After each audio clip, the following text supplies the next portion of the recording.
Hi, Nicole here, and welcome to another video. Today's video is all about if you are in the market to hire a brand photographer.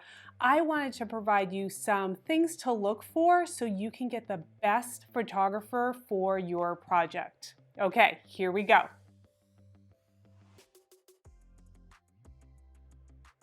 Okay, so I have been a brand photographer for over 10 years now, and this industry is sort of sometimes all over the place, and it's still a little bit of like the Wild West, let's say, especially these past few years, and people needing personal brand photography shoots.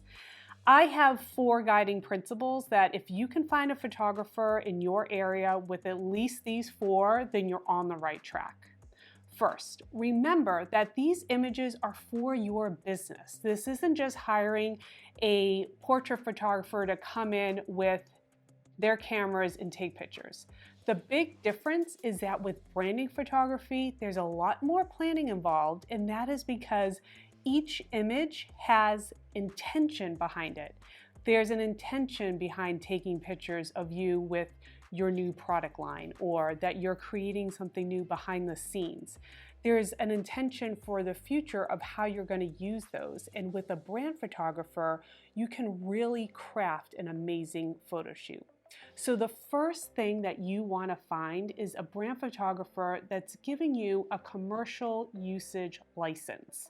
Now, the photographer still may own the images, but you have a license to use on your website, social media, print media, etc. You want to be able to use it for your business because that's what the brand photography session is all about. The second thing kind of jumps on that is that you should be finding a photographer with different packages for your needs. Now, what I mean by that is that you're not calling up a photographer and they're just giving you an hourly rate and that's it. If you can find a photographer that maybe has different size packages for your needs, for me, I break it down by the number of images, then you know exactly what you're going to get for that photo shoot. Additionally, you shouldn't be getting charged additional for website ready files. It's brand photography. That's part of the process. That should already be built in if that's something that they are adding on to an image. Okay, the third one is kind of business coverage.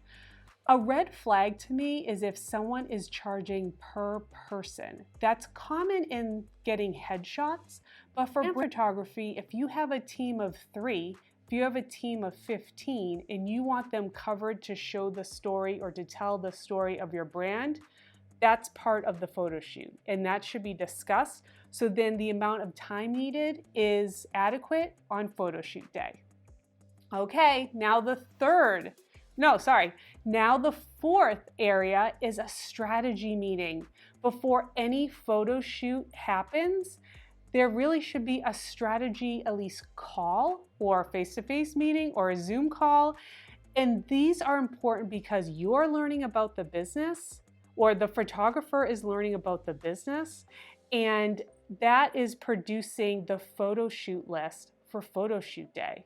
You really want to be able to have intentional images, and by having a meeting and learning about why the business started, how it started, and where it's going, what the image needs are, that kind of all formulates with that one meeting. So that's an essential tool in the grand scheme of things for a brand, a personal brand photo shoot, brand photo shoot, however you're seeing it in your marketplace. Okay, so like I said again, if you're looking in your local area to hire a brand photographer and they have at least those 4 things, you are on the right track. Now, brand photographers can offer even more than this. I know I supply my clients with a caption suggestion plan so they can utilize and leverage their brand photos from the photo session. They can speak to it more on social media, and they're already one step ahead on how they can speak to those images and build their brand. Okay, let me know if you have any questions. I'd be happy to answer them, and have a great day.